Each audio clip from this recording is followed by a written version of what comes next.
नमस्ते। थर्ड आई में आपका स्वागत है। बिहार इलेक्शन हो गया, एनडीए की सरकार बन जाएगी। जो जो परिणाम थे वो बहुत क्लोज इलेक्शन था। उन सब डिटेल के बारे में आप लोग 2 दिन से इतना सुन रहे हैं टीवी पे, हर जगह सोशल मीडिया पे। मैं उन सीट किसको कितनी मिली, कौन क्या हुआ, मैं उस पर चर्चा नहीं करूंगा। आज थोड़ी देर हम लोग बात कर लें, क्योंकि अभी बिहार का मामला ताजा है, कि इसमें किस किस पार्टी का क्या, जैसे होता है टेक अवे, उसको क्या, किस पार्टी ने क्या जीता, क्या हारा, क्या पाया, क्या खोया। सबसे पहले बात शुरू करें भाजपा की, क्योंकि एनडीए का गठबंधन जीता है, भाजपा उसको लीड कर रही है अब। तो सबसे पहली बात कि भाजपा ने 54 सीट से 74 सीट, मतलब 20 सीटों का उसको फायदा हुआ। लेकिन एक ही चीज रह गई कि भाजपा नंबर 1 पार्टी नहीं बन पाई, वो आरजेडी ही रही। बिहार की सबसे बड़ी पार्टी इस समय आरजेडी है। खैर, ये एक इंटरेस्टिंग सफर इसलिए है कि बिहार कई मामलों में इंपॉर्टेंट था बीजेपी के लिए। पहला इंपॉर्टेंट ये था, ये एक अकेली ऐसी स्टेट है जहां पे अभी तक भाजपा का मुख्यमंत्री नहीं बना है। ये बाकी मैं उस डिटेल में नहीं जा रहा हूं, उसको कई बार कह चुका हूं। यहां पे नीतीश कुमार को कट टू साइज उनको छोटा कर दिया गया है। अब वो जूनियर पार्टनर के रूप में ही उनके साथ काम करेंगे। बिहार इसलिए भी जरूरी है कि बीजेपी का एनडीए का सफर, जब बीजेपी अकेले थी और इसको बहुत से लोग साथ इसके आने में हिचकिचाते थे, उस समय ये बिहार ही था और बिहार के नेता थे। जॉर्ज फर्नांडिस एनडीए के कन्वीनर बनाए गए थे, नीतीश कुमार सबसे कद्दावर नेता उस समय बिहार के, ये सब लोग साथ आए थे। तो बीजेपी का जो एक था ना कि इसको छूना नहीं ठीक है, वो उस छुआछूत से निजात बीजेपी को बिहार ने ही दिलाई थी।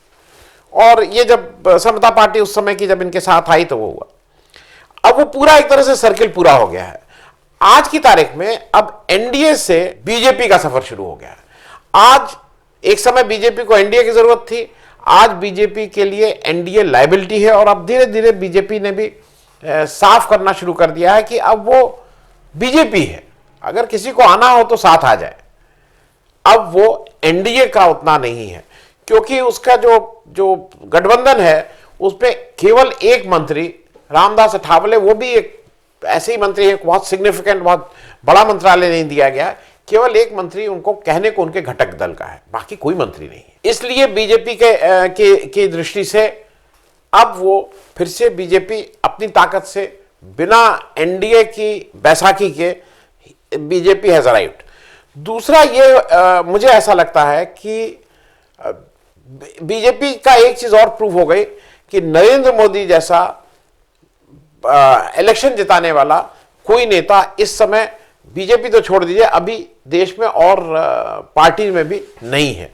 ये बात इन्होंने किसी तरह से, पूरी तरह से प्रूव कर दी है मोदी ने कि वो जिताऊ हैं। और उनका जैसे कनेक्ट वो कर लेते हैं, लोगों का जो भी गुस्सा माइग्रेंट लेबर या वो था जिसमें उम्मीद थी कि लोगों को वो गुस्सा रहा, लेकिन लोगों को लगा ठीक है, ये सबके ऊपर ये समस्या आई थी, इसमें मोदी क्या कर लेते, कुछ इस तरह से उनको मतलब उनके ऊपर वो गुस्सा नहीं आया। तो मोदी इस इलेक्शन में और कद बढ़ा कि मोदी आज भी इलेक्शन अपने बूते पे जिताने के स्थिति में है। अब एक तरह से ये लास्ट पार्टी थी इस घटक की, एनडीए की, जो कहीं बराबरी की थी, अब उसको भी कट टू साइज कर दिया गया है। अब वो एक छोटी पार्टी के रूप में, सहयोगी दल के रूप में उनके साथ है। अब वो बराबरी का रिश्ता नहीं रहेगा। बिहार की एक जो समस्या बीजेपी की है, मैं उसमें आगे थोड़ा आपसे चर्चा करूंगा कि वहां का कोई स्टेट लीडरशिप नहीं है, मतलब किसको वो प्रोजेक्ट करेगा, तो वो एक समस्या बीजेपी की अभी रहेगी। अब बात कर लेते हैं कांग्रेस की। हालांकि कांग्रेस को सीट की दृष्टि से 19 सीट मिली हैं, चौथे नंबर पे पहले 4 दलों में। लेकिन मैं बात सिर्फ इसलिए कर ले रहा हूं कि कांग्रेस अपने को एक बीजेपी के ऑल्टरनेटिव के रूप में दिखाती है। कांग्रेस को जो चीजें सीखनी होंगी आज भी, और वो सबसे बड़ी बात, उनको अलायंस में और में कैसे रहा जाता है, ये थोड़ा समझना होगा। और उनको बार बार अपने उस फ्रेम ऑफ माइंड से निकलना होगा कि मैं बहुत ताकतवर, मैं बहुत बड़ा, मैं 150 साल पुरानी 150 साल पुरानी मेरी पार्टी, इस से बाहर निकलना होगा। वो मैं इसलिए कह रहा हूं कि आप अगर चुनाव पे बहुत दृष्टि डालें तो कहीं ना कहीं ये चुनाव मेरे हिसाब से, अगर कांग्रेस अपना वैसा प्रदर्शन भी कर पाती जो उसने पिछले 2015 में किया था, तो आज शायद वहां महागठबंधन की सरकार होती। आप पूछें कैसे? कांग्रेस ने पिछली बार 41 सीट लड़ी थी 2015 में, और 41 में उसके 27 विधायक आए थे। आज वो 70 सीट लड़ी और 19 विधायक आए। अगर वो उसको मेंटेन भी कर लेती, 70 में भी अगर 27 आ गए होते, तो 8 अगर और विधायक होते, तो मेरे हिसाब से वो 118 पे अटके होते। ये जो बाकी 8 सीटें, मैं जल्दी से आपको इसलिए कर दूं क्योंकि इसका बहुत माने अब नहीं रह गया है, लेकिन just because to prove my point कि कांग्रेस कहां हारी है। 8 जो AIMIM और BSP और LJP और ये इन लोग को निकाल दीजिए तो 135, या LJP को ले लें तो 136, 118 वाला उसमें सरकार बना था, 118 इनके पास थे। क्योंकि AIMIM को सार्वजनिक रूप से पब्लिकली शायद बीजेपी के साथ जाने में उसको दिक्कत होगी, क्योंकि ये अब कांग्रेस को सीखना होगा। ये बार बार कांग्रेस की वजह से बहुत सी स्टेट में जो भी गठबंधन बनता है या जो भी अलायंस होता है उसका खराब परफॉर्मेंस होता है। यहां पे वो 70 में 19 सीट, और दूसरा जो कम्युनिस्ट जिसपे बहुत से लोगों ने नाक बहुत सिकोड़ी थी, 29 में 16, 55% का उनका स्ट्राइक रेट था। इवन जो RJD थी वो 144 में 75, 52 का स्ट्राइक रेट। इनका क्या स्ट्राइक रेट? 70 में 19, 33% पे जीत मानी जाती। ये 27% का स्ट्राइक रेट था। और ये मैं इसलिए आपको याद दिला दूं क्योंकि कांग्रेस को इससे बाहर निकलना है। कांग्रेस अगर चाहती तो NCP जो उनकी पार्टी है, जिसके तारिक अनवर पहले थे NCP में, अब आ गए हैं कांग्रेस में, वो मांग रही थी एक आध सीट दे के आपका एक ओवरऑल देश में अगर आप बात कर रहे हैं, महाराष्ट्र में आप उनके साथ सरकार चला रहे हैं, तो एक आध सीट का एडजस्टमेंट हो सकता था। अपने 70 के कोटे में से कोई दे दिए होते। दूसरा RLSP जो उपेंद्र कुशवाहा वाली पार्टी थी, उसका कोई जीता नहीं, लेकिन उसने वो एक क्योंकि उपेंद्र कुशवाहा सेंटर की राजनीति किए हुए हैं, केंद्र की राजनीति किए हुए हैं, तो उनका ये जो था वो मैनेजमेंट बेटर था। उन्होंने AIMIM से गठजोड़ किया, उन्होंने BSP से किया, 2-3 पार्टीज और लाए उन्होंने। तो उपेंद्र कुशवाहा को इसी 70 में वो अकोमोडेट हो सकते थे। वो जीतते नहीं जीतते, लेकिन कम से कम एक पप्पू यादव जो बार बार आप अगर सुने तो कह रहे थे कि हम तो कांग्रेस के साथ हैं, कांग्रेस के हम नेचुरल अलाई हैं, उनको आप अकोमोडेट कर सकते थे। तो एक तो कांग्रेस को इससे बाहर निकलना होगा, क्योंकि ये बात बार बार हो रही है। उत्तर प्रदेश में अखिलेश यादव की सरकार थी, 5 साल उन्होंने चलाए थे, कोई ऐसा आरोप नहीं था। 403 में से आप 105 सीट ले लिए और बहुत खुश हुए। 105 सीट में से आपके कितने लोग जीते? 7। और अखिलेश यादव 298 सीट लिए, कितने लोग जीते? 47। मतलब आप ही की वजह से, मैं ये नहीं कह रहा हूं कि कोई सरकार बन जाती या बीजेपी हार जाती, लेकिन इतनी दयनीय स्थिति नहीं रहती। आप गठबंधन को थोड़ी ताकत दे सकते थे। महाराष्ट्र में भी ये हुआ। महाराष्ट्र में भी जो, अगर आपको याद हो, जब पिछले साल इलेक्शन हुए तो 125 कांग्रेस, 125 NCP। कितनी सीटें आई? NCP की आई 54, आपकी आई 44। और आपने सीटी ही की वजह से आपने AIMIM से या अंबेडकर साहब वाली जो प्रकाश अंबेडकर की पार्टी, उससे आपने वो नहीं समझौता नहीं किया। कुछ मैनेज करते, क्योंकि आपको ये समझना होगा कि अगर आप राष्ट्रीय पॉलिटिक्स कर रहे हैं तो गर्ज आपकी है। आपके सामने एक उदाहरण, मैं कोई बीजेपी का उदाहरण इसलिए नहीं देता हूं क्योंकि बहुत अच्छा उदाहरण नहीं होता है मेरे समझ में, लेकिन जब बिहार में उनको स्ट्रेटेजिकली नीतीश कुमार को अपने साथ लाना था, तो उन्होंने अपने 14 सिटिंग MPs के टिकट काट के 20-20 बराबर के पे उनसे समझौता किया। तो कांग्रेस को ये जितनी जल्दी समझ में आ जाएगा, मेरे ख्याल में उतना ही कांग्रेस के लिए या ऑपोजिशन के लोगों के लिए फायदेमंद होगा। अब तीसरी पार्टी आती है JDU। मैं JDU की बात इसलिए कर लूं क्योंकि नीतीश कुमार जी ने जैसा कहा है कि ये उनका आखिरी चुनाव है। मेरे हिसाब से इस पूरे कैंपेन में अगर तेजस्वी यादव के से ज्यादा नहीं तो तेजस्वी यादव से कम परफॉर्मेंस भी नीतीश का नहीं रहा है, और लोगों को लगेगा कि ये आप कौन सी बात कर रहे हैं।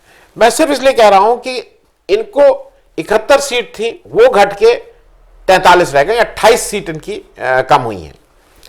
लेकिन एक नीतीश कुमार के अगेंस्ट पूरी भाजपा, अब देखिए इसका कोई वो नहीं है, कोई विटनेस या गवाही या वो नहीं है, लेकिन जिस ढंग से चिराग पासवान को इनके पीछे लगाया गया था वो चीजें बहुत स्पष्ट नहीं हो रही हैं। और अब तो आंकड़े कह रहे हैं कि अगर जहां जहां लोग जनशक्ति पार्टी के कैंडिडेट नहीं होते तो इनकी हालत उससे बेटर रहती। तो मैं सिर्फ इसको इसलिए कह रहा हूं कि नीतीश कुमार ने इतने ऑड्स के साथ, जहां एक तरफ वो बीजेपी का हॉस्टिलिटी भी झेल रहे थे, 15 साल का एंटी इनकम्बेंसी भी झेल रहे थे, उन्होंने अगर 43 सीटें लाए हैं तो मेरे हिसाब से he has done a very good job. लोगों को इसका मतलब उनका जो सुशासन है उसमें कहीं ना कहीं लोगों का भरोसा रहा है। क्योंकि एक चीज और है, अब दिक्कत क्या हो रही है कि जनता दल यू में नीतीश कुमार कितने दिन तक जूनियर पार्टनर बन के बीजेपी के साथ चल पाएंगे, ये एक सोचने वाली बात। नीतीश कुमार मतलब कहीं पे भी जूनियर पार्टनर के साथ वो बहुत कंफर्टेबल नहीं रहते हैं, क्योंकि जब वो आरजेडी में के साथ उन्होंने सरकार बनाई थी तो वहां आरजेडी का नंबर ज्यादा थे, कम संख्या होने के साथ वो चीफ मिनिस्टर थे और वो कहीं ना कहीं अनकंफर्टेबल उससे रहे थे। क्योंकि नीतीश जी जब कह रहे हैं कि वो नहीं करेंगे, तो नीतीश जी के बाद थोड़ा देर बात कर लेंगे, नीतीश जी के बाद जेडीयू का क्या होगा। क्योंकि अब जेडीयू के कुछ लोग नेचुरली बीजेपी की तरफ जाएंगे और कुछ लोग आरजेडी की तरफ जाएंगे। यही दो जगह हैं जहां पे अल्टीमेटली लोगों को जाना है पोस्ट नीतीश कुमार। एक संभावना से मैं इसलिए इनकार नहीं कर रहा हूं अभी, क्योंकि अभी एक लंबा समय चलने वाला है। नीतीश कुमार के ऊपर न ईडी, न सीबीआई, न कोई सेंट्रल गवर्नमेंट की जिस तरह की अभी आपने देखा ना एजेंसी जैसे वो लगा देते हैं पीछे फिर उनको तंग करते हैं, इस तरह का कोई बैकेज नहीं, उनको इस पे तंग नहीं किया जा सकता है। तो जब उनको इस पे तंग नहीं किया जा सकता है तो मेरे ख्याल में वो अपना निर्णय लेने के लिए आज स्वतंत्र हैं। तो मैं क्योंकि अगर बीजेपी उनके साथ बहुत ठीक से पेश नहीं आती है या कहीं ना कहीं उनको कट्टू साइज करने की कोशिश करती है, तो नीतीश भी अपना रास्ता अलग चुनना भी सकते हैं। इसकी संभावना आज इनकार नहीं किया जा सकता है। अब इसके बड़े जो सबसे बड़े इस इलेक्शन के हीरो बन के उभरे हैं वो आरजेडी के तेजस्वी यादव हैं। वो मैं इसलिए कह रहा हूं क्योंकि तेजस्वी यादव ने इलेक्शन को सेट उन्होंने किया नैरेटिव, इलेक्शन किस पे मुद्दों पे लड़ा जाएगा, सामाजिक से अब आर्थिक मुद्दे पे कम से कम वो बात करने लगे। लोगों का कहना यह है कि ये अभी भी वो चुकी हुई चीज बात नहीं है, तेजस्वी एक बड़े लीडर के रूप में उभरे हैं। और एक बात मैं इसलिए कह रहा हूं क्योंकि कई लोग कह रहे हैं कि नहीं नहीं जैसे अखिलेश यादव उत्तर प्रदेश में वैसे ही नहीं, एक तो अखिलेश से बहुत छोटे हैं, दूसरा जब अखिलेश यादव उत्तर प्रदेश के मुख्यमंत्री बने थे उस समय पूरा मुलायम सिंह, वो 2012 का वो इलेक्शन मुलायम सिंह, ये भी थे, ये भी दौड़ धूप कर रहे थे, लेकिन वो मुलायम सिंह का इलेक्शन था 2017 का। उम्मीद थी कि मुलायम सिंह बनेंगे, मुलायम सिंह ने इनको बनाया कि बेपटी के लड़के को। यहां पे 31 साल की उम्र में लालू यादव इनके साथ नहीं थे, मतलब संगठन नहीं था इनके साथ। रघुवंश बाबू जिनकी एक बहुत बड़ी गुडविल थी वो नहीं थे।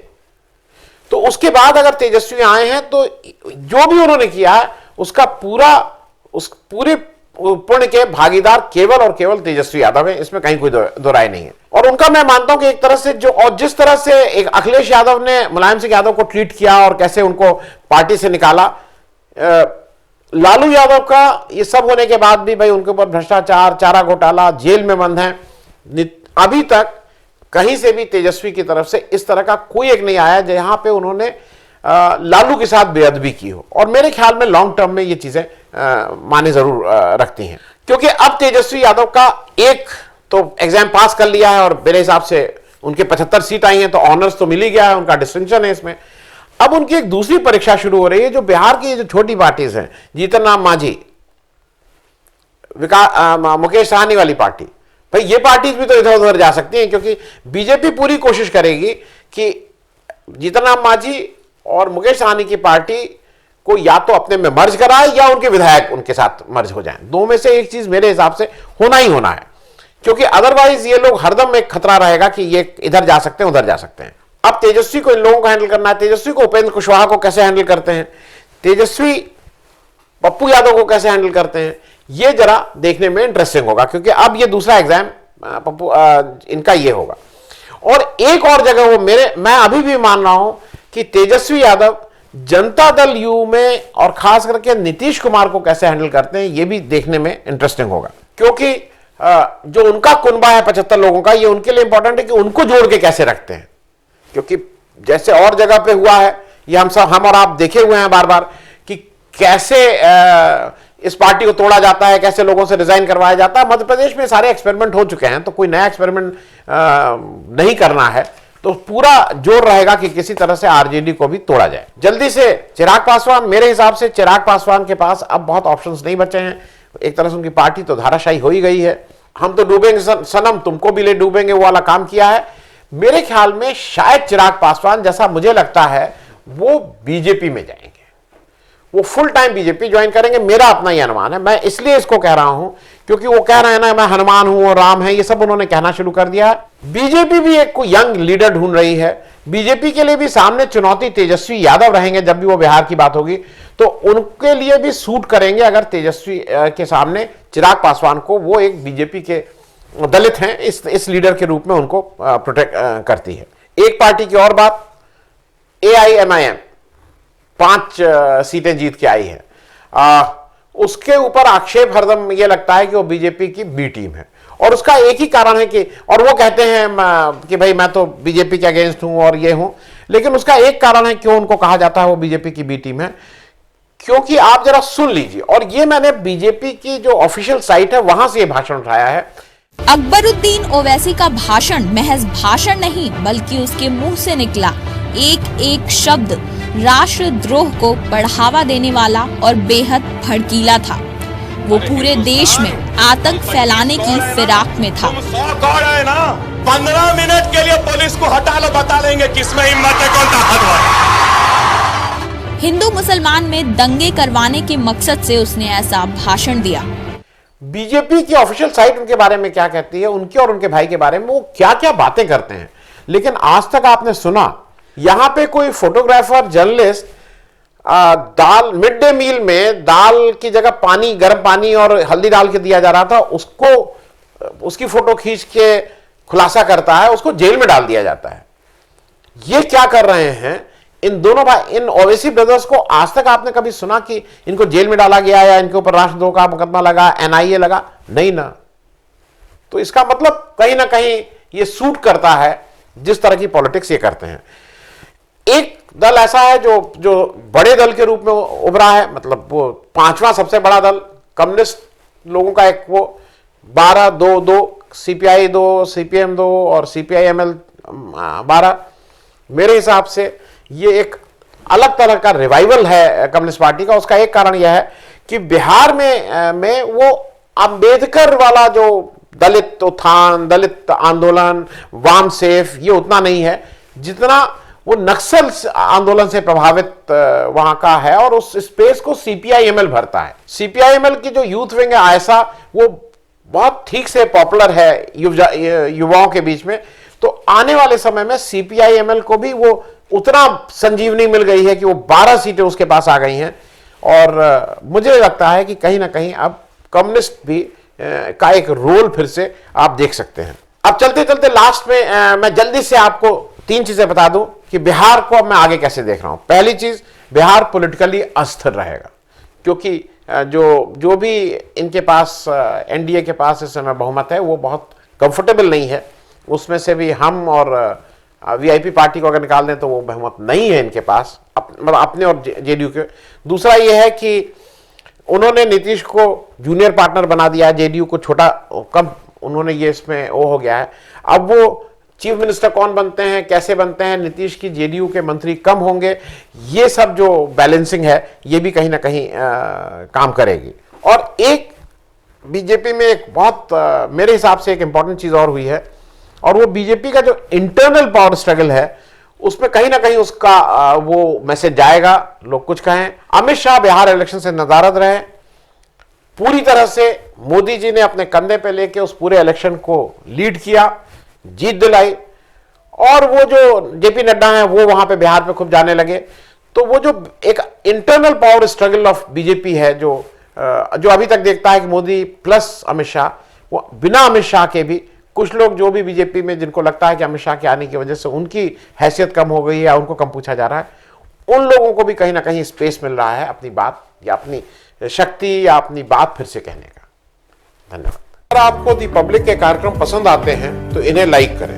अगर आप इस वीडियो को YouTube पर देख रहे हैं तो चैनल को सब्सक्राइब करें, और अगर आप इसे Facebook पर देख रहे हैं तो द पब्लिक के पेज को लाइक करें। अगर आप चाहते हैं कि हम निष्पक्ष पत्रकारिता को जारी रखते हुए आपसे जुड़े मुद्दों पर सवाल उठाते रहें तो हमें सहयोग करें। आपका छोटा से छोटा सहयोग भी इस मुहिम को जारी रखने में हमें ताकत देगा। डोनेट करने के लिए डिटेल्स जो हैं वो डिस्क्रिप्शन बॉक्स में दी गई हैं। धन्यवाद।